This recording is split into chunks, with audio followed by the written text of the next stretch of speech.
അല്ലാഹു സുബ്ഹാനഹു വ തആല നമ്മയെല്ലാം അനുഗ്രഹിക്കുമാറാവട്ടെ. അല്ലാഹുവിൻ്റെ അടിമകളായ നമ്മൾ ഈ ഭൂമിയിൽ ഒട്ടനവധി അനുഗ്രഹങ്ങൾ ഉപയോഗപ്പെടുത്തിയും ആസ്വദിച്ചുമാണ് ജീവിക്കുന്നത്. ആ അനുഗ്രഹങ്ങളുടെ കൂട്ടത്തിൽ വളരെ പ്രധാനപ്പെട്ട മർമ്മപ്രധാനമായ ഒന്നാണ് സംസാരത്തിന് വേണ്ടി നമ്മൾ ഉപയോഗിക്കുന്ന നമ്മുടെ നാവ് എന്നുള്ളത്. ഒരു മനുഷ്യൻ്റെ ശരീരത്തിൽ ഹൃദയം കഴിഞ്ഞാൽ പിന്നെ ഏറ്റവും ശ്രദ്ധേയമായ അവയവം ഏത് എന്ന് ചോദിച്ചാൽ അത് നാവാണ്. ഒരാളുടെ വിജയപരാജയത്തെ നിർണയിക്കുന്നതിൽ ഹൃദയത്തെപ്പോലെ തന്നെ നാവിനും അതിൻ്റേതായ പങ്കുണ്ട് എന്ന് നമുക്ക് മനസ്സിലാക്കാൻ കഴിയും. നാവ് നല്ലതല്ലെങ്കിൽ, നാവിനെ നല്ല രൂപത്തിൽ ഉപയോഗിക്കാൻ കഴിയുന്നില്ലെങ്കിൽ ആ മനുഷ്യനിൽ പിന്നെ മറ്റെന്ത് ഗുണങ്ങളുണ്ടായിട്ടും കാര്യമില്ല. നിയന്ത്രിക്കാതെ കെട്ടഴിച്ചു വിട്ടാൽ അപകടം വിതയ്ക്കുന്ന വിനാശകാരിയാവാനും സാധ്യതയുള്ള ഈ എല്ലില്ലാത്ത ഈ ഒരു മാംസക്കഷ്ണത്തെ, നാവിനെ വളരെ ജാഗ്രതയോടുകൂടി കൈകാര്യം ചെയ്യാൻ വിശ്വാസികൾക്ക് കഴിയേണ്ടതുണ്ട് എന്നതാണ് ഇസ്ലാമിൻ്റെ നിലപാട്. ഈ നാവിനെ എങ്ങനെ ഉപയോഗിക്കുന്നു എന്നത് ഒരു മനുഷ്യൻ്റെ ദുനിയാവിലെയും പരലോകത്തെയും സൗഭാഗ്യങ്ങളെ നിയന്ത്രിക്കുന്ന പ്രധാന ഘടകമാണ് എന്നതുകൊണ്ടാണ് അല്ലാഹുവിൻ്റെ റസൂൽ കരീം സല്ലല്ലാഹു അലൈഹി വസല്ലമ പറഞ്ഞത്, മൻ കാന യുഅ്മിനു ബില്ലാഹി വൽ യൗമിൽ ആഖിർ, അല്ലാഹുവിലും അന്ത്യദിനത്തിലും നിങ്ങൾ വിശ്വസിക്കുന്നുണ്ടെങ്കിൽ ഫല്ലഖുൽ ഖൈറൻ ഔ ലിയസ്മുത്, അത്തരം ആളുകൾ നല്ലത് പറയട്ടെ അല്ലെങ്കിൽ മിണ്ടാതിരിക്കട്ടെ. അല്ലാഹുവിലും അന്ത്യദിനത്തിലും നിങ്ങൾക്ക് വിശ്വാസമുണ്ടെങ്കിൽ പറയാൻ വല്ലതുമുണ്ടെങ്കിൽ നല്ലത് പറയുക. അങ്ങനെയൊന്നും നിങ്ങൾക്ക് പറയാനില്ലെങ്കിലോ നിങ്ങൾ ആ നാവിനെ അടക്കി വയ്ക്കുക, നിങ്ങൾ മൗനം പാലിക്കുക, മിണ്ടാതിരിക്കുക എന്നാണ്. ഉഖബത്ത് ഇബ്നു ആമിർ റളിയല്ലാഹു അൻഹു ഒരിക്കൽ അല്ലാഹുവിൻ്റെ റസൂൽ കരീം സല്ലല്ലാഹു അലൈഹി വസല്ലമയുടെ അടുക്കൽ ചെന്നുകൊണ്ട് ചോദിക്കുന്നുണ്ട്, അല്ലാഹുവിൻ്റെ റസൂലേ, എന്താണ് രക്ഷാമാർഗം? എനിക്ക് ദുനിയാവിലും പരലോകത്തും രക്ഷപ്പെടാനുള്ള വഴി എന്താണ്? ഹബീബ് സല്ലല്ലാഹു അലൈഹി വസല്ലം മറുപടി കൊടുത്തു, നിന്റെ നാവിനെ നീ നിയന്ത്രിക്കുക, നിനക്ക് നിന്റെ വീടിനെ നീ മതിയാക്കുക, ചെയ്തു പോയ പാപങ്ങളെ ഓർത്ത് കരയുകയും ചെയ്യുക. ഈ 3 കാര്യങ്ങളാണ് നിനക്ക് രക്ഷപ്പെടാനുള്ള വഴി, രക്ഷാമാർഗം എന്ന് വിശദീകരിച്ചു കൊടുക്കുകയാണ്. അപ്പം എന്താണ് എനിക്ക് ദുനിയാവിലും പരലോകത്തും രക്ഷപ്പെടാനുള്ള വഴി എന്ന് തൻ്റെ അനുചരൻ വന്നുകൊണ്ട് ചോദിച്ചപ്പോൾ ഏറ്റവും ഒന്നാമതായി മുൻഗണനാക്രമത്തിൽ ഹബീബ് സല്ലല്ലാഹു അലൈഹി വസല്ലം പഠിപ്പിച്ചു കൊടുത്തത് നീ നിന്റെ നാവിനെ നിയന്ത്രിച്ചു വെക്കുക എന്നുള്ളതാണ്. അബൂ സഈദുൽ ഖുദരി റളിയല്ലാഹു അൻഹു നിവേദനം ചെയ്യുന്നൊരു വചനത്തിൽ കാണാം, അല്ലാഹുവിൻ്റെ റസൂൽ കരീം സല്ലല്ലാഹു അലൈഹി വസല്ലം ഒരിക്കൽ പറയാണ്, ഒരു മനുഷ്യന് പ്രഭാതത്തിലായാൽ, ഒരു മനുഷ്യന് നേരം വെളുത്താൽ അവൻ്റെ ശരീരത്തിലെ ഓരോ അവയവങ്ങളും വളരെ വിനയത്തോടുകൂടി താഴ്മയോടുകൂടി നാവിനോട് പറയുമത്രേ, ഞങ്ങളുടെ കാര്യത്തിൽ നീ അല്ലാഹനെ സൂക്ഷിക്കണം, നീ നേരെ ചൊവ്വയായാൽ ഞങ്ങളൊക്കെയും നേരാകും, നീ വളഞ്ഞാൽ ഞങ്ങളൊക്കെയും വളഞ്ഞു പോകുമെന്ന് ഒരു മനുഷ്യന് ഓരോ പ്രഭാതവും പുലരുമ്പോൾ അവൻ്റെ ശരീരത്തിലെ അവയവങ്ങളൊക്കെ കൂടി ചേർന്ന് വളരെ വിനയത്തോടുകൂടി നാവിനോട് നടത്തുന്ന ഒരു അഭ്യർത്ഥനയെക്കുറിച്ച് അല്ലാഹുവിൻ്റെ ഹബീബ് സല്ലല്ലാഹു അലൈഹി വസല്ലം പഠിപ്പിക്കുകയാണ്. എന്ന് വെച്ചാൽ നാവ് എന്ന് പറയുന്നത് അത് കാണുമ്പോൾ എല്ലില്ലാത്തൊരു ഇറച്ചി കഷ്ണമാണെങ്കിൽ പോലും ആള് വില്ലനാണ്.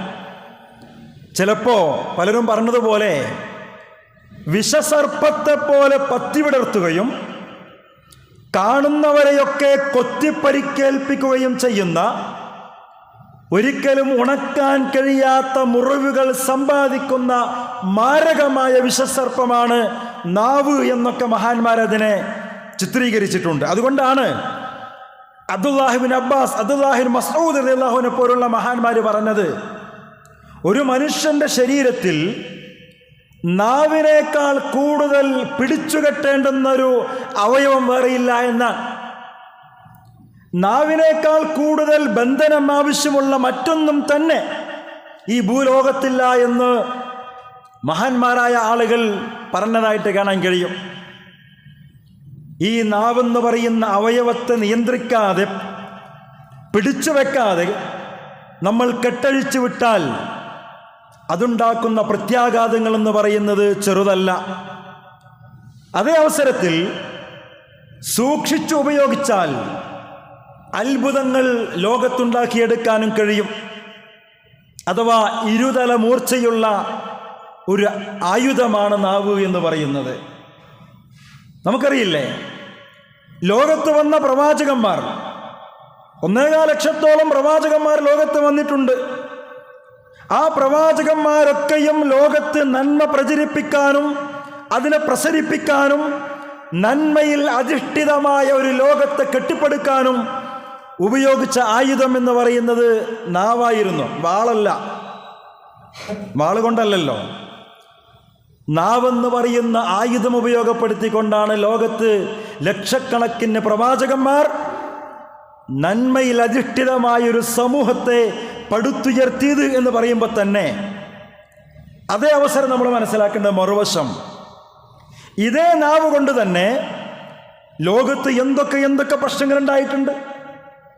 എത്രയെത്ര കുടുംബ ബന്ധങ്ങൾ തകർന്നു പോയിട്ടുണ്ട്.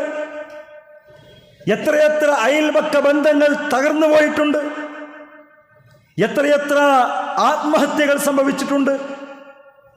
എത്രയെത്ര ബന്ധങ്ങൾ പലതരത്തിലും വഷളായി പോയിട്ടുണ്ട്. ഇന്നും എന്താ അതിൻ്റെയൊക്കെ അടിസ്ഥാന കാരണം? ഈ നാവ് എന്ന് പറയുന്ന വില്ലനാണെന്നാണ്. ഇതൊക്കെ ഒരുപക്ഷെ നമ്മൾ അനുഭവിച്ചു കൊണ്ടിരിക്കുന്ന യാഥാർത്ഥ്യങ്ങളാണ്. മഹാന്മാർ പറഞ്ഞിട്ടുണ്ട്, ഈ നാവ് എന്ന് പറയുന്നത് അത്യധികം അപകടകാരിയാണെന്ന് അതിനെ സൃഷ്ടിപ്പ് തന്നെ വിളിച്ചോന്നുണ്ട് എന്നാണ്. നാവ് മറ്റ് അവയവങ്ങളെപ്പോലെ അതിനെ പുറത്ത് പടച്ചോൻ ഫ്രീ ആയിട്ട് വിട്ടിട്ടില്ലല്ലോ. 2 ചുണ്ടുകൾക്കിടയിൽ വളരെ കരുത്തുറ്റ 10-32 പല്ലുകൾക്ക് ഉള്ളിൽ വളരെ ഭദ്രമായി, അവിടെയും തീർന്നില്ല, തൊണ്ടയിലേക്ക് ഒരു ചങ്ങലയിൽ പിടിച്ച് വലിച്ച് കെട്ടി നിർത്തിയതുപോലെ, അങ്ങനെയാണ് പല ആളുകൾ അതിനെ വിശദീകരിക്കുന്നത്. നിങ്ങളിത് ആലോചിച്ച് നോക്കൂ. അതിൻ്റെ മറ്റൊരു വശം ചിന്തിക്കുമ്പോൾ എത്ര അപകടകാരിയായതുകൊണ്ടാണ് അങ്ങനെയൊക്കെ അള്ളാഹു അതിനെ സൃഷ്ടിച്ചു വെച്ചത്. 2 ചുണ്ടുകൾക്കിടയിൽ ഇത്രയും പല്ലുകൾക്കകത്ത് വീണ്ടും അതിനെ നമ്മുടെ തൊണ്ടക്കുഴിയിലേക്കോ മറ്റോ ഒരു ചങ്ങലയ്ക്ക് പിടിച്ച് കെട്ടിയിട്ട് നിർത്തിയതുപോലെ, അതാണ് അതിൻ്റെ സംവിധാനം എന്ന് പറയുന്നത്. അതുകൊണ്ടാണ് ഷെയ്ഖ് ഹുസൈമിനെ പോലുള്ള ആളുകളൊക്കെ പറഞ്ഞ വർത്തമാനമുണ്ട്, ഈ അപകടകാരിയായ നാവിനെ പിടിച്ചു വെക്കൽ ഓരോ മനുഷ്യനും നിർബന്ധമാണ്. കാരണം നാവിൻ്റെ വീഴ്ച എന്ന് പറയുന്നത് അത് ഭയങ്കരമാണ്. എന്തിനാണ് പിടിച്ചു വെക്കേണ്ടത്? നന്മയ്ക്കെതിരെ തിന്മയ്ക്ക് വേണ്ടി സ്ഥാനത്തും അസ്ഥാനത്തും ഉപയോഗിക്കേണ്ട സാഹചര്യങ്ങൾ വരുമ്പോൾ നാവിനെ പിടിച്ചു നിർത്താനും നിയന്ത്രിക്കാനും കഴിയണമെന്നാണ്. സാധാരണ പറയാറുണ്ടല്ലോ, കയ്യിൽ നിന്ന് പോയ കല്ലും നാവിൽ നിന്ന് പോയ വാക്കും ഒരുപോലെയാണെന്നാ. അത് രണ്ടും ഉണ്ടാക്കുന്ന ദുരന്തങ്ങൾ ഏകദേശം ഒരുപോലെ ആയിരിക്കും. എറിയാനെടുത്ത കല്ല് ഒരുപക്ഷെ ഒരു ഫലവൃക്ഷത്തിലേക്ക് ഓങ്ങിയതായിരിക്കാം. പക്ഷെ കയ്യിൽ നിന്ന് അങ്ങോട്ട് പോയി സ്ലിപ്പായി കഴിഞ്ഞാൽ ചിലപ്പോൾ ആരുടെയെങ്കിലും തലക്ക് പറ്റി അത് മരണം വരെ സംഭവിച്ചേക്കാം. അങ്ങനെ പലതും സംഭവിക്കാം. അതുകൊണ്ടാണ് പറയുന്നത്, കയ്യിൽ നിന്ന് പോയ കല്ലും നാവിൽ നിന്ന് പോയ വാക്കും ഒരുപോലെയാണ് എന്നാണ്. എന്തൊക്കെ ദുരന്തങ്ങളാണിത് ലോകത്തുണ്ടാക്കുക എന്ന് പറയാൻ കഴിയില്ല എന്നാണ്. അപ്പം ദുനിയാവിൽ മാത്രമല്ല, പരലോക ജീവിതത്തിലും ഈ നാവുണ്ടാക്കുന്ന പ്രത്യാഘാതം എന്ന് പറയുന്നത് വളരെ വളരെ വലുതാണ്. മഹാനായ ഇബ്നുൽ ഖയ്യിം റഹിമഹുല്ലാഹ് പറഞ്ഞൊരു വർത്തമാനമുണ്ട്. ഒരു അടിമ ഖിയാമത്ത് നാളിൽ മഹ്ശറ ലോകത്ത് നിൽക്കുമ്പോൾ പർവ്വത സമാനമായ നന്മകളുമായിട്ട് അവിടെ വരും. അവൻ കൊണ്ടുവരുന്ന നന്മകൾ അല്ലറ ചില്ലറയല്ല, ലൊട്ടിലൊടുക്കല്ല. ഒരു പർവ്വതത്തിന് സമാനമായ നന്മകളുടെ കൂമ്പാരവുമായിട്ട് ഒരു മനുഷ്യൻ നാളെ പരലോകത്ത് അങ്ങനെ മഹ്ശറയിലേക്ക് നടന്നു വരികയാണ്. പക്ഷേ അദ്ദേഹം വിശദീകരിക്കുന്നത് ആ മനുഷ്യന്റെ നാവ് ആ നന്മകളെ മുഴുവൻ പൊളിച്ചു കളഞ്ഞതായിട്ട് അവൻക്ക് കാണാൻ കഴിയുമെന്നാണ്. പർവ്വത സമാനമായ നന്മകളുമായി വന്നൊരു മനുഷ്യന് അവന്റെ ശരീരത്തിൽ ഒതുങ്ങിയിരിക്കുന്ന ആ നാവുണ്ടല്ലോ, ആ മാംസക്കഷ്ണം, ആ നാവ് ആ നന്മകളെയൊക്കെയും പൊളിച്ചു കളഞ്ഞതായി, ഇല്ലാതാക്കിയതായി കാണാൻ കഴിയുമെന്ന് അദ്ദേഹം വിശദീകരിക്കുകയാണ്. പ്രിയമുള്ളവരെ, അല്ലാഹു സുബ്ഹാനഹു വ തആല നമുക്ക് അനുഗ്രഹമായിട്ട് നൽകിയ നാവ് എന്ന അനുഗ്രഹത്തെ എല്ലാ അർത്ഥത്തിലും നിയന്ത്രിക്കാൻ നമ്മൾ ശീലിക്കേണ്ടതുണ്ട് എന്നാണ് ഞാൻ പറഞ്ഞു വരുന്നത്. അല്ലാഹു സുബ്ഹാനഹു വ തആല മനുഷ്യന് കനിഞ്ഞരുളിയ മഹാ അനുഗ്രഹങ്ങളിൽപ്പെട്ട മറ്റൊന്നാണ് ആ നാവ് കൊണ്ട് സംസാരിക്കാൻ കഴിയുന്നു എന്നുള്ളത്, സംസാരശേഷി എന്ന് പറയുന്നത്. ഇക്കാര്യം അല്ലാഹു തന്നെ വിശുദ്ധ വേദഗ്രന്ഥത്തിൽ ബോധ്യപ്പെടുത്തിയിട്ടുമുണ്ട്.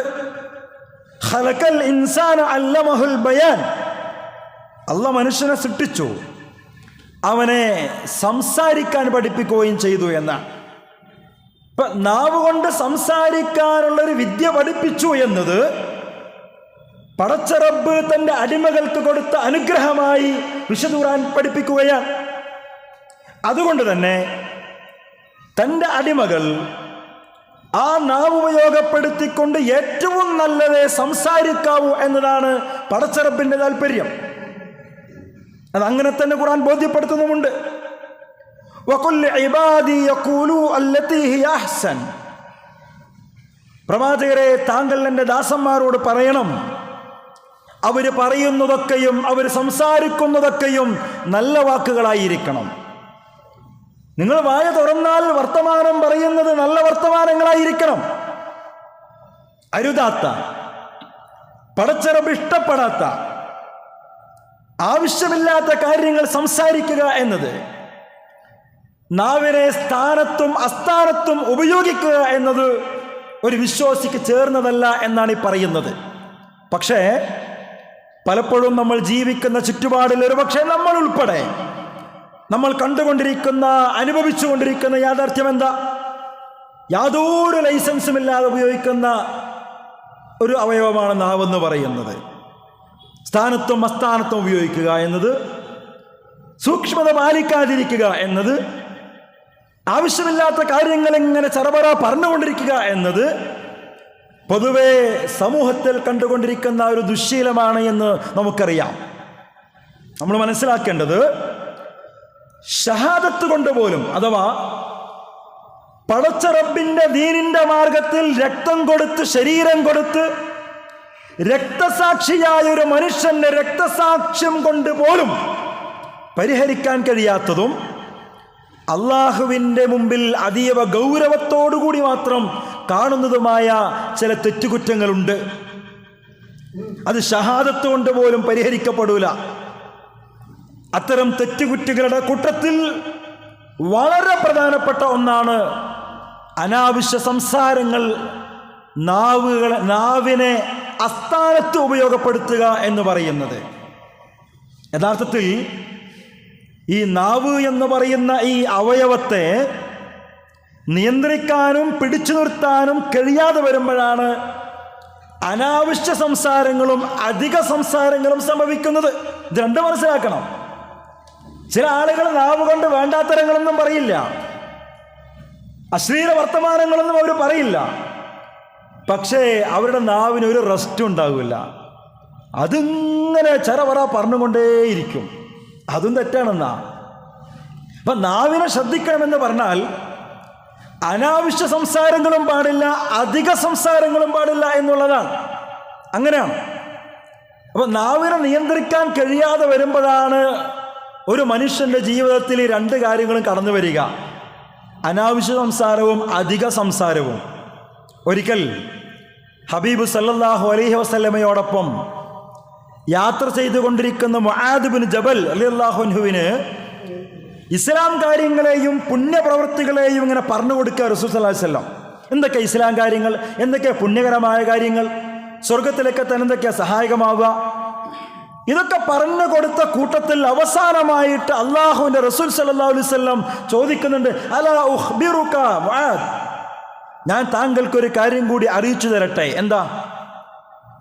നേരത്തെ പറഞ്ഞ കാര്യങ്ങളൊന്നും പാഴാക്കാതെ നിങ്ങൾക്ക് സ്വർഗം നേടാൻ സഹായകമാകുന്ന മറ്റൊരു കാര്യം ഞാൻ നിങ്ങൾക്ക് പറഞ്ഞു തരട്ടെ എന്ന് ചോദിക്കുകയാണ്. അങ്ങനെ അതേ എന്ന് പറഞ്ഞപ്പോൾ ഹബീബ് സല്ലല്ലാഹു അലൈഹി വസല്ലം അദ്ദേഹത്തിന് പറഞ്ഞു കൊടുക്കുന്ന കാര്യം എന്താ അറിയോ? നബി സല്ലല്ലാഹു അലൈഹി വസല്ലം തൻ്റെ നാവ് പിടിച്ചു, സ്വയം തൻ്റെ നാവിനെ കൈകൊണ്ട് പിടിച്ചു കാണിച്ചു. എന്നിട്ട് പറഞ്ഞു, ഇതിനെ നീ പിടിച്ചു നിർത്തണം, ഇതിനെ നീ പിടിച്ചു നിർത്തണം, ഇതിനെ നീ നിയന്ത്രിക്കണം. അപ്പോൾ മുആദ് ബിൻ ജബൽ റളിയല്ലാഹു അൻഹു തിരികെ ചോദിച്ചു, റസൂലേ, ഞങ്ങൾ സംസാരിക്കുന്നതിൽ ഞങ്ങൾ പിടികൂടപ്പെടുമോ? ഞങ്ങളുടെ സംസാരത്തിൻ്റെ പേരിൽ ഞങ്ങളെ പിടികൂടുമോ പടച്ചവൻ? ഹബീബ് സല്ലല്ലാഹു അലൈഹി വസല്ലം മറുപടി കൊടുത്തു, മുആദ്, ജനങ്ങളെ അവരുടെ മുഖങ്ങളിൽ അല്ലെങ്കിൽ അവരുടെ മൂക്കുകളിൽ, ശ്രദ്ധിക്കണം, ജനങ്ങളെ അവരുടെ മുഖങ്ങളിലും മൂക്കുകളിലുമൊക്കെ കുത്തി നരകത്തിൽ വീഴ്ത്തുന്നത് അവരുടെ നാവുകളുടെ ദൂഷ്യ സംസാരങ്ങളാണ്, അനാവശ്യ സംസാരങ്ങളാണെന്നാണ്. എന്താ പറഞ്ഞേ? സ്വർഗത്തിലേക്കെത്തുള്ള വഴി ഇങ്ങനെ പറഞ്ഞു കൊടുക്കുന്ന സമയത്ത് അവസാനം പറഞ്ഞത് തൻ്റെ നാവ് പിടിച്ചിട്ട് പറഞ്ഞു, ഇതിനെ നിയന്ത്രിക്കണം. അപ്പോൾ ചോദിക്കുക സ്വഹാബി വര്യൻ, അല്ല റസൂലേ, ഞങ്ങളുടെ സംസാരം കാരണം ഞങ്ങളെ പിടിക്കോ പടച്ചോൻ? അപ്പോൾ ഹബീബ് സല്ലല്ലാഹു അലൈഹി വസല്ലം പറഞ്ഞത് എന്തെന്നാ? ജനങ്ങളെയൊക്കെ അവരുടെ മുഖവും മൂക്കും നിലത്തുകുത്തി നരകത്തിലേക്കിടും. എന്താ അതിന് കാരണം? അവർ നാവിനെ അസ്ഥാനത്തുപയോഗിച്ചു, അനാവശ്യ സംസാരങ്ങളും ദൂഷ്യ സംസാരങ്ങളും നാവ് കൊണ്ട് നടത്തി എന്നതാണ് അതിൻ്റെ കാരണം എന്ന് ഹബീബ് സല്ലല്ലാഹു അലൈഹി വസല്ലം വിശദീകരിക്കുന്നത് സുനൻ തിർമിദി റിപ്പോർട്ട് ചെയ്യുന്നുണ്ട്. ഒരിക്കൽ ഒരു അറാബി വന്നിട്ട് ഹബീബിനോട് ചോദിക്കുന്നുണ്ട്, റസൂലേ, എന്നെ സ്വർഗത്തിൽ പ്രവേശിപ്പിക്കുന്ന ഒരു ആരാധന എനിക്ക് പഠിപ്പിച്ചു തരണം. മുൻഗാമികളൊക്കെ അങ്ങനെയായിരുന്നു. ആവശ്യമുള്ളതൊക്കെ റസൂലിനോടൊന്ന് ചോദിക്കും, സംശയമുള്ളതൊക്കെ ചോദിച്ചവിടെ ക്ലിയർ ചെയ്യും. അപ്പം ലക്ഷ്യം സ്വർഗമാണ്. ആ സ്വർഗത്തിലേക്ക് എനിക്ക് എത്താൻ സഹായിക്കുന്ന ഒരു കാര്യം, ഒരു ആരാധന എന്നെ പഠിപ്പിക്കണം. ഹബീബ് സല്ലല്ലാഹു അലൈഹി വസല്ലം പറഞ്ഞു, വിശന്നവനെ ഭക്ഷിപ്പിക്കുക, വിശക്കുന്നവന് ഭക്ഷണം കൊടുക്കുക, നിനക്ക് സ്വർഗത്തിൽ എത്താൻ പറ്റും. ദാഹിക്കുന്നവന് വെള്ളം കൊടുക്കുക, കുടിപ്പിക്കുക, സ്വർഗത്തിലെത്താം. നന്മ കൽപ്പിക്കണം, തിന്മ വിരോധിക്കണം, നിനക്ക് സ്വർഗത്തിൽ എത്താൻ പറ്റും. ഇനി ഇതിനൊന്നും നിന്നെ കൊണ്ട് കഴിയൂലേ? ഇതിനെക്കൊന്നും നിനക്കെ കൊണ്ട് കഴിയില്ലെങ്കിൽ നീ നിന്റെ നാവിനെ സൂക്ഷിക്കുക. അവസാന സൊല്യൂഷനാണ്. നന്മ കൽപ്പിക്കുക, തിന്മ വിരോധിക്കുക, വിശന്നവന് ഭക്ഷണം കൊടുക്കുക, ദാഹിക്കുന്നവന് വെള്ളം കൊടുക്കുക. ഇതിനൊന്നും നിനക്ക് കഴിയില്ല. ഇതൊക്കെ സ്വർഗത്തിൽ എത്താൻ സഹായിക്കുന്ന കാര്യങ്ങളാ, ആരാധനകളാ. ഇനി ഇതിനൊന്നും നിനക്ക് കഴിയില്ലെങ്കിൽ നീ നിന്റെ നാവിനെ സൂക്ഷിച്ചാൽ അതുതന്നെ നിനക്ക് സ്വർഗത്തിലെത്താൻ ധാരാളമാണ് എന്ന് പഠിപ്പിച്ചു കൊടുക്കുക. പരലോകത്ത് ഹബീബ് സല്ലല്ലാഹു അലൈഹി വസല്ലമയോട് ഏറ്റവും അടുത്തവരും അകന്നവരും റസൂൽ കോപിക്കുന്നവരുമൊക്കെ ആരാണ് എന്ന് ചോദിച്ചപ്പോൾ നബി സല്ലല്ലാഹു അലൈഹി വസല്ലം കൊടുത്ത മറുപടി ഉണ്ട്, ഇന്ന അഹബ്ബക്കും ഇലയ്യ വ അഖറബക്കും മിന്നി ഫിൽ ആഖിറ മഹാസിനുക്കും അഖ്ലാഖ. പരലോകത്ത് എന്നിൽ നിന്ന് അകന്നു പോകുന്നവർ, എൻ്റെ ദേഷ്യത്തിനിരയാകുന്നവർ ആരാ? സംസാരവുമായി ബന്ധപ്പെട്ടവരാണ്. അൽ മുതഫയ്ഹിഖൂൻ അൽ മുതശദ്ദിഖൂൻ, അങ്ങനെയൊക്കെ പ്രയോഗങ്ങളുണ്ട്. ഇപ്പൊ നാളെ മഹ്ശറാ ലോകത്ത് അള്ളാഹുവിൻ്റെ ഹബീബിൻ്റെ ചാരത്തു നിന്ന് ദൂരെ പോകേണ്ടി വരുന്ന ഒരു വിഭാഗമുണ്ട്. ഹബീബ് സല്ലല്ലാഹു അലൈഹി വസല്ലമ പോലും ദേഷ്യപ്പെടുന്ന ഒരു വിഭാഗമുണ്ട്. ആരെന്നറിയോ? സംസാരവുമായി ബന്ധപ്പെട്ടവരാണ്. നാവിനെ ഉപയോഗപ്പെടുത്തുന്നിടത്ത് ശ്രദ്ധിക്കാതെ പോയ ആളുകളാണ്. അതിന് നേർക്കുനേർ അർത്ഥം ഇങ്ങനെയൊക്കെയാണ്: വാചാലരാകുന്നവർ. വല്ലാതെ ഇങ്ങനെ വാചാലരായിക്കൊണ്ടിരിക്കുക. വാചാലരാവുക മാത്രമല്ല, സംസാരങ്ങളിലൂടെ വമ്പത്തരം പ്രകടിപ്പിക്കുക. അങ്ങനെ ഉണ്ടല്ലോ ഒരാളുകൾ, അങ്ങനെ വളവള പറയുക മാത്രമല്ല, അതിലൂടെയൊക്കെ സ്വന്തം ഇങ്ങനെ പൊക്കി പൊക്കി പറയും, അഹങ്കരിക്കും. അങ്ങനെ വർത്തമാനങ്ങളുണ്ടല്ലോ. മൂന്നാമത് പറഞ്ഞത് എന്താ? സംസാരത്തിലൂടെ മറ്റുള്ളവരെ കുത്തിവേദനിപ്പിക്കുന്നവർ. കണ്ടോ? സംസാരത്തിലൂടെ മറ്റുള്ളവരെ കുത്തി നോവിക്കുന്ന ആളുകൾ, വേദനിപ്പിക്കുന്നവർ. ഇങ്ങനെ വാചാലരാകുന്നവരും വാചാലതയിലൂടെ സ്വന്തം അമ്പത്തരം ബോധ്യപ്പെടുത്തുന്നവരും വാചാലത കൊണ്ട് മറ്റുള്ളവരെ വേദനിപ്പിക്കുന്നവരുമാണ് നാളെ ഹബീബിന്റെ ചാരത്തുനിന്ന് അകന്നു പോകേണ്ടി വരുന്നവർ. ഹബീബ് സല്ലല്ലാഹു അലൈഹി വസല്ലമയുടെ കോപത്തിന് ഇരയാകേണ്ടി വരുന്ന ദൗർഭാഗ്യവാന്മാരെന്ന് പഠിപ്പിക്കുകയാണ്. മറ്റൊരിക്കൽ ഹബീബ് സല്ലല്ലാഹു അലൈഹി വസല്ലം 3 തവണ ഒരു കാര്യം പറഞ്ഞു: അലാ ഹലകൽ മുതനത്തിഊൻ, അലാ ഹലകൽ മുതനത്തിഊൻ, അലാ ഹലകൽ മുതനത്തിഊൻ. എന്താ? 3 തവണ ഹബീബ് ആവർത്തിച്ചു: വായാടികൾ നശിച്ചിരിക്കുന്നു, വായാടികൾ നശിച്ചിരിക്കുന്നു. നാവിനെ നിയന്ത്രിക്കാതെ അതും കൊണ്ടിങ്ങനെ വല്ലാതെ വർത്തമാനം പറഞ്ഞുകൊണ്ടിരിക്കുന്ന, ആ കാര്യത്തിൽ ശ്രദ്ധ പുലർത്താത്ത ആളുകളൊക്കെയും നശിച്ചിരിക്കുന്നു എന്ന് 3 തവണ ഹബീബ് സല്ലല്ലാഹു അലൈഹി വസല്ലം ആവർത്തിക്കുകയാണ്. മനുഷ്യർ പലതരക്കാരാ. ഞാൻ നേരത്തെ പറഞ്ഞല്ലോ, ചില ആളുകൾ അവരിങ്ങനെ വാതാരാതെ സംസാരിച്ചു കൊണ്ടിരിക്കും. ആവശ്യം അനാവശ്യം ഒന്നും നോക്കൂല. അവരിങ്ങനെ സംസാരിച്ചുകൊണ്ട് സംസാരപ്രിയരായിരിക്കും. അവർ ആവശ്യത്തിനും അനാവശ്യത്തിനൊക്കെ സംസാരിച്ചു കൊണ്ടിരിക്കും. വേറെ ചില ആളുകൾ അവർ സംസാരിക്കാൻ വേണ്ടി നാവ് തുറക്കുന്നത് തന്നെ അശ്ലീലത പറഞ്ഞുകൊണ്ടായിരിക്കും, വേണ്ടാത്തരങ്ങൾ പറഞ്ഞുകൊണ്ടായിരിക്കും, വൃത്തികേടുകൾ പറഞ്ഞുകൊണ്ടായിരിക്കും അവർ സംസാരിക്കുന്നത്. നിങ്ങൾ ആലോചിച്ച് നോക്കൂ, നമ്മൾ ഏതിലാ പെടുക? ഇതിലൊക്കെ പെടുമോ നമ്മൾ? നാവെന്ന് പറയുന്ന അനുഗ്രഹത്തെ നിഗ്രഹമാക്കി മാറ്റുന്നവരാണോ നമ്മൾ? ആലോചിക്കണം. നാളെ റബ്ബിന്റെ മുമ്പിൽ പോകുമ്പോൾ നമ്മൾ ചെയ്തു കൂട്ടിയ സൽക്കർമ്മങ്ങളൊക്കെയും നമ്മുടെ നാവിലൂടെ നടത്തിയ പല സംസാരങ്ങളുടെയും പേരിൽ, നാവിനെ ഉപയോഗപ്പെടുത്തുന്നിടത്ത് ശ്രദ്ധ കാണിച്ചില്ല എന്നതിൻ്റെ പേരിൽ നന്മകളൊക്കെയും ഇല്ലാതായി പോകുന്ന ദൗർഭാഗ്യവാന്മാരുടെ ഗണത്തിൽ നമ്മൾ പെടുമോ?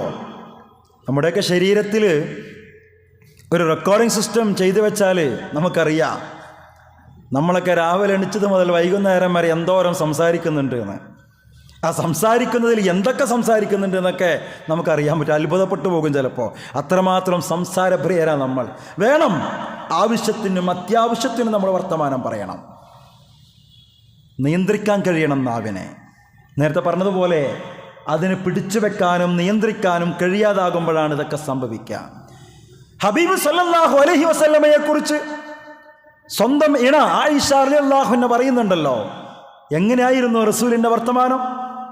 അള്ളാഹുവിൻ്റെ ദൂതൻ തുരുതുരാ സംസാരിക്കുന്ന ആളായിരുന്നില്ല. അവിടുന്ന് പറയുന്ന വാക്കുകൾ പോലും ഒരാൾക്ക് വേണമെങ്കിൽ എണ്ണിക്കണക്കാക്കാൻ കഴിയുമായിരുന്നു എന്ന് പഠിപ്പിക്കുന്നുണ്ട്. ആയിഷ റളിയല്ലാഹു അൻഹ പറയാ, ഹബീബിന്റെ വർത്തമാനം നിങ്ങൾക്ക് വേണമെങ്കിൽ എത്ര വാക്ക് റസൂൽ ഉപയോഗിച്ചു എന്ന് റസൂലിന്റെ സംസാരത്തെ നിങ്ങൾക്ക് എണ്ണിക്കണക്കാക്കാൻ കഴിയുമായിരുന്നു എന്നാ പഠിപ്പിക്കുന്നത്. ഉപകാരമുണ്ടെന്ന് ഉറപ്പുണ്ടെങ്കിൽ മാത്രം നമ്മൾ സംസാരിക്കുക. അതാണ് ബുദ്ധി എന്ന് പറയുന്നത്. ഒരു കവി പറഞ്ഞൊരു വർത്താനുണ്ടല്ലോ, ഒരു മനുഷ്യന്റെ ബുദ്ധി പൂർണ്ണമായാൽ അവൻ്റെ സംസാരം കുറയുമെന്നാണ്. ഒരു കവിയാണ്. ഒരു മനുഷ്യന്റെ ബുദ്ധി കൂടിയാൽ അവൻ്റെ സംസാരം കുറഞ്ഞു വരുന്നാ പറഞ്ഞേ. അപ്പൊ യാതൊരു നിയന്ത്രണവുമില്ലാതെ, ആവശ്യവും അത്യാവശ്യവും പരിഗണിക്കാതെ എപ്പോഴും വർത്തമാനം പറഞ്ഞുകൊണ്ടിരിക്കുക എന്ന ശീലമുള്ള ആളുകളെക്കുറിച്ച് ഹബീബ് എന്താ പറഞ്ഞെന്നറിയോ? നാവ് നീട്ടി അയവിറക്കുന്ന പശുക്കളെ പോലെയാണ് അവർ. വല്ലാത്തൊരു ഉദാഹരണമാണ്. പശുക്കൾ അങ്ങനെയാണല്ലോ, നാവ് നീട്ടി ഇങ്ങനെ അയവിറച്ചുകൊണ്ടിരിക്കും.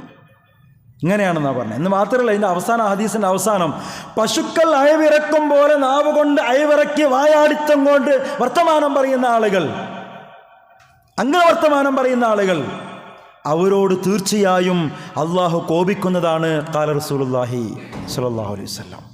ഇതൊക്കെ നമ്മുടെ ശ്രദ്ധയിൽ വരണം. നിയന്ത്രണമില്ലാത്ത സംസാരം പല കുഴപ്പങ്ങളിലേക്കും വഴിവെക്കുമെന്ന് റസൂൽ മുന്നറിയിപ്പ് നൽകിയിട്ടുണ്ട്.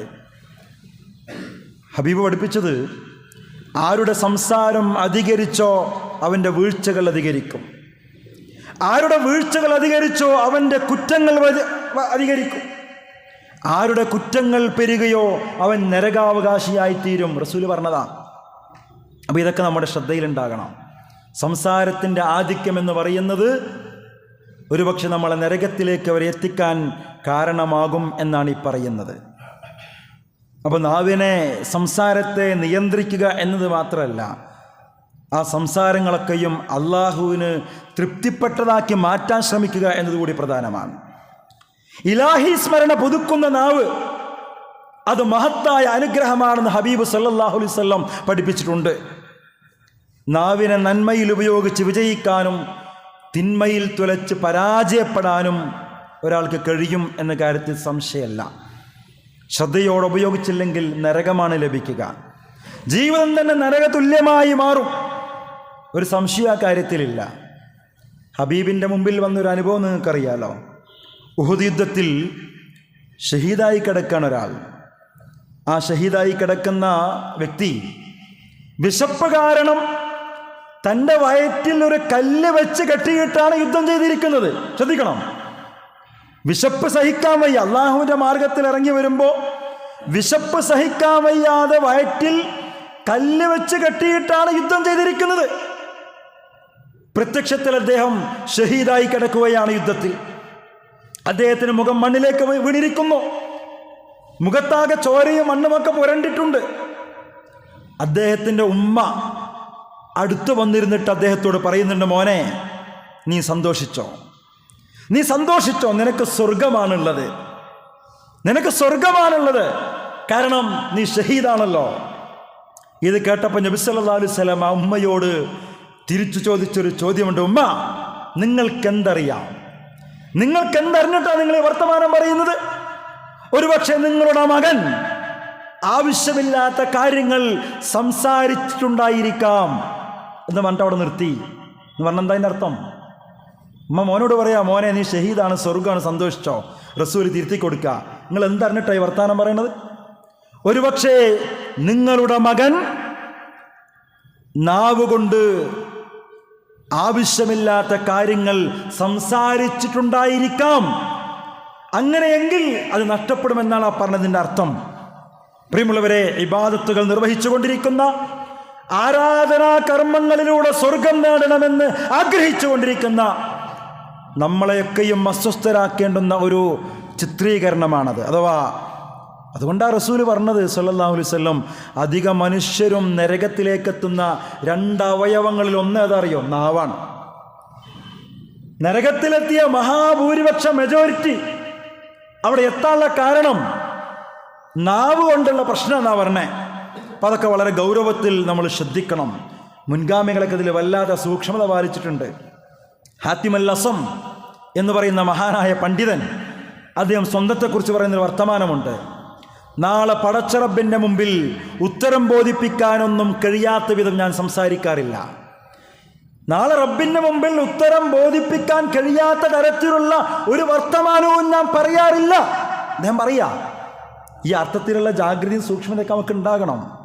അങ്ങനെയാണെങ്കിൽ, അങ്ങനെ നാവിനെ സൂക്ഷിച്ച് ഉപയോഗിക്കാൻ നിങ്ങൾക്ക് കഴിയുമെങ്കിൽ, സംസാരത്തിൽ നിയന്ത്രണം ഏർപ്പെടുത്താൻ നിങ്ങൾക്ക് കഴിയുമെങ്കിൽ, ഖുർആൻ നൽകുന്നൊരു ഓഫറുണ്ട്. എന്തറിയോ?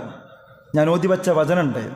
യാ അയ്യുഹല്ലദീന ആമനുത്തഖുല്ലാ, വിശ്വാസികളെ, നിങ്ങൾ അല്ലാഹുവിനെ സൂക്ഷിക്കണം. വഖൂലു ഖൗലൻ സദീദ, നിങ്ങൾ നല്ല വർത്തമാനം പറയണം, നല്ല കാര്യങ്ങൾ നിങ്ങൾ സംസാരിക്കണം. അങ്ങനെയാണെങ്കിൽ യുസ്ലിഹ് ലക്കും അഅമാലക്കും, നിങ്ങളുടെ കർമ്മങ്ങളൊക്കെയും അത് നന്നാക്കി തരും. അതാണ് ഒന്നാമത്തെ ഓഫർ.